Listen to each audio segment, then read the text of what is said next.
ಆದಿಕಾಲದಲ್ಲಿ ಸೃಷ್ಟಿ ಹೊಸದಾಗಿದ್ದಾಗ ಧರ್ಮವೇ ಜೀವನದ ಆಧಾರವಾಗಿತ್ತು. ಆ ಕಾಲದಲ್ಲಿ ಮನು ಮಹಾರಾಜನು ಬದುಕುತ್ತಿದ್ದನು. ಅವನು ಪ್ರತಿದಿನ ಬೆಳಗ್ಗೆ ಪವಿತ್ರ ನದಿಯ ತೀರಕ್ಕೆ ಹೋಗಿ ಜಲಾರ್ಪಣೆ ಮಾಡಿ ಭಗವಾನ್ ವಿಷ್ಣುವಿಗೆ ಪ್ರಾರ್ಥನೆ ಮಾಡುತ್ತಿದ್ದನು. ಒಂದು ದಿನ ಅವನ ಕೈಗಳಲ್ಲಿ ಚಿನ್ನದ ಬಣ್ಣದ ಚಿಕ್ಕ ಮೀನು ಕಾಣಿಸಿಕೊಂಡಿತು. ಅದರ ಕಣ್ಣುಗಳು ಮಿನುಗುತ್ತಿದ್ದವು, ದೇಹದಿಂದ ದಿವ್ಯಪ್ರಕಾಶ ಹರಿಯುತ್ತಿದ್ದಿತು.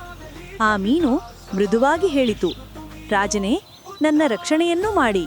ನಾನು ಚಿಕ್ಕವಳಾಗಿದ್ದೇನೆ, ದೊಡ್ಡ ಮೀನುಗಳು ನನ್ನನ್ನು ತಿನ್ನಿಬಿಡುತ್ತವೆ.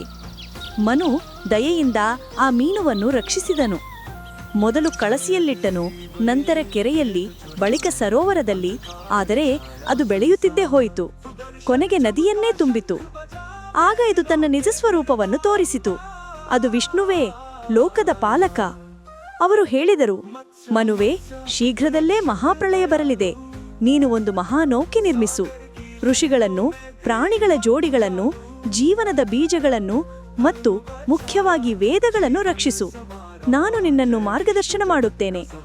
ಆದರೆ ಆ ಸಮಯದಲ್ಲಿ ಹಯಗ್ರೀವನಿದ್ದನು. ಕುದುರೆಯ ತಲೆಯುಳ್ಳ ರಾಕ್ಷಸನು ಅಹಂಕಾರ ಮತ್ತು ಲೋಭದಿಂದ ತುಂಬಿದ್ದನು. ಅವನು ಯೋಚಿಸಿದ, ವೇದಗಳನ್ನು ಅಡಗಿಸಿದರೆ ಲೋಕ ಅಜ್ಞಾನದಲ್ಲಿ ಮುಳುಗುತ್ತದೆ. ಆಗ ನಾನು ಒಬ್ಬನೇ ಆಡಳಿತ ಮಾಡುತ್ತೇನೆ. ಒಂದು ದಿನ ಬ್ರಹ್ಮನು ಧ್ಯಾನದಲ್ಲಿದ್ದಾಗ ಹಯಗ್ರೀವನು ವೇದಗಳನ್ನು ಕದಿದು ಸಮುದ್ರದ ಆಳದಲ್ಲಿ ಹೋಗಿ ಅವುಗಳನ್ನು ಅಡಗಿಸಿದನು. ವೇದಗಳಿಲ್ಲದೆ ಸೃಷ್ಟಿಯ ಸಮತೋಲನ ಕುಸಿಯಿತು. ಧರ್ಮ ದುರ್ಬಲವಾಯಿತು.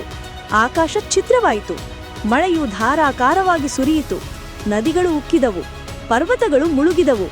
ಮಹಾಪ್ರಳಯವು ಲೋಕವನ್ನೆಲ್ಲ ಮುಚ್ಚಿತು. ಆದರೆ ಮನು ಸಿದ್ಧನಾಗಿದ್ದನು.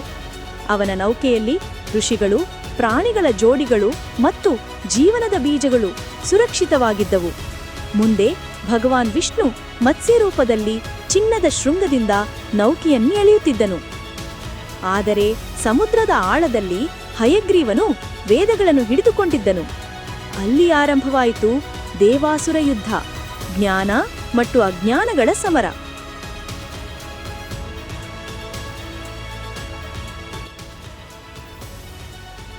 ಮತ್ಸ್ಯ ಅವತಾರನು ಸುದರ್ಶನ ಚಕ್ರದಿಂದ ಮತ್ತು ಬಂಗಾರದ ಶೃಂಗದಿಂದ ಹಯಗ್ರೀವನನ್ನು ಸಂಹರಿಸಿದನು. ಅಂಧಕಾರ ದೂರವಾಯಿತು. ವೇದಗಳು ಮತ್ತೆ ಬೆಳಕಿನಿಂದ ತುಂಬಿದವು. ಪ್ರಳಯ ತಗ್ಗಿತು. ಮನುವಿನ ನೌಕೆ ಹಿಮಾಲಯದ ಶಿಖರದ ಮೇಲೆ ನಿಂತಿತು. ಅಲ್ಲಿ ಜೀವನ ಹೊಸದಾಗಿ ಆರಂಭವಾಯಿತು. ಧರ್ಮ ಮತ್ತೆ ಸ್ಥಾಪಿತವಾಯಿತು. ಈ ರೀತಿಯಾಗಿ ಭಗವಾನ್ ವಿಷ್ಣು ತಮ್ಮ ಮೊದಲ ಅವತಾರವಾದ ಮತ್ಸ್ಯರೂಪದಲ್ಲಿ ಜೀವನ ಮತ್ತು ಜ್ಞಾನ ಎರಡನ್ನೂ ರಕ್ಷಿಸಿದರು. ನಿಜವಾದ ಜ್ಞಾನವೇ ಲೋಕವನ್ನು ರಕ್ಷಿಸುವ ನೌಕೆ.